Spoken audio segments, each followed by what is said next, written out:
Welcome back! In the last episode of Quickiepedia, we explored the turbulence that rocked 1992. Just to be clear, I'm not talking about I like big butts and I cannot lie. But how George Soros used $10 billion to break the Bank of England, and how Bank Negara messed up big time. How did the government answer for the mess? Well, for starters, they kept much of what happened hush-hush initially. Even in the March of 1993, when Bank Negara released their report for 1992, there was barely anything in the book. It was only when some journalists who didn't wear glasses like me since their eyes are super sharp, combed through the last few pages of the report, and they noticed that some 9.3 billion ringgit had vanished from the central bank's so-called other reserves. Being journalists, they decided to take this up with the governor and deputy governor of Bank Negara at that time. The response they got was vague, but it was along the lines that it would be able to recover the paper losses soon. It was only in 1994 when Bank Negara put out their report for 1993 when we got a formal response from the bank, because this time around there was another documented loss of 5.7 billion ringgit. The then central bank governor, the late Jafar bin Hussein, then gave an explanation that read, "In the bank's 1993 accounts, a net deficiency in foreign exchange transactions of 5.7 billion ringgit is reported, an amount which will be written off against the bank's future profits. This loss reflected errors in judgment involving commitments made with the best intentions to protect the national interest prior to the publication of the bank's 1992 accounts towards the end of March 1993. As these forward transactions were unwound, losses unfolded in the course of 1993. In this regard, global developments over the past year had not been easy for the bank indeed.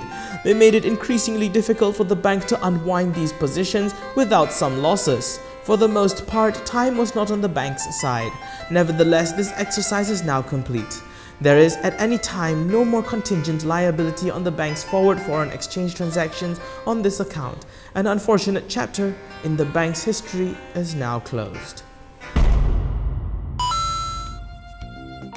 Subsequently, after the word was out, Jafar and his deputy Muhammad Noor Yaakob resigned. Muhammad Noor later returned to the central bank and serves as the Finance Minister of Malaysia much later from 2004 to 2009. Let's get back to the Forex disaster. How much did Bank Negara tank?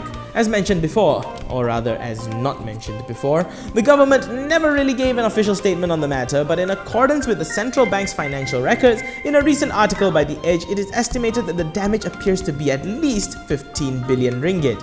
More recently, in January this year, the Bank Negara's assistant governor from 1992 to 1993, Abdul Murad Khalid, who had almost disappeared from the public eye after his resignation in 1999, resurfaced and claimed that the losses could have been much greater at $10 billion US, or back then, 25 billion ringgit. Darn, that's a good exchange rate. Now that Prime Minister Najib has gotten his investigation squad set up to get to the bottom of this mess, the following people are most likely going to be the ones roped in to, you know, assist with the investigations. Numero uno is of course former Prime Minister Dr. Mahathir Mohamad. Next up is the Minister of Finance from 1984 until 1991, Daim Zainuddin. His time in office was at the peak of Bank Negara's venture into the dangerous world of Forex and currency speculation. Player 3 is none other than the one who inherited the finance portfolio from Daim in 1992 while the storm was raging outside. That's right, Anwar Ibrahim. Number 4 was the then Central Bank Vice President Lin Si Yan. Fifth in line is the 1993 Central Bank Deputy Governor Ahmad Mohamad Don. Next up is the Central Bank former Assistant Governor who seems to know a lot, Murad Khalid. And last but definitely not least is the Head of Forex Operations, Muhammad Noor Yaakob. As for the exact chain of events and what really happened during this period, it still remains a mystery. Remember that this was a quarter of a century ago. This was before everyone had a mobile phone. This was before everyone had a camera phone for that matter. Heck, not even everyone had an internet connection.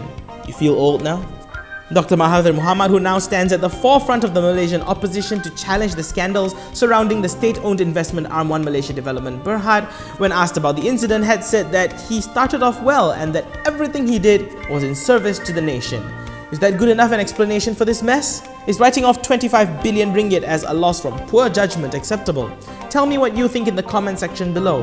Hit like, subscribe and share this episode of Quickiepedia with your friends too, especially those born about then. Let them know what happened while they were kids. I'm Daniel Anthony, thanks for watching.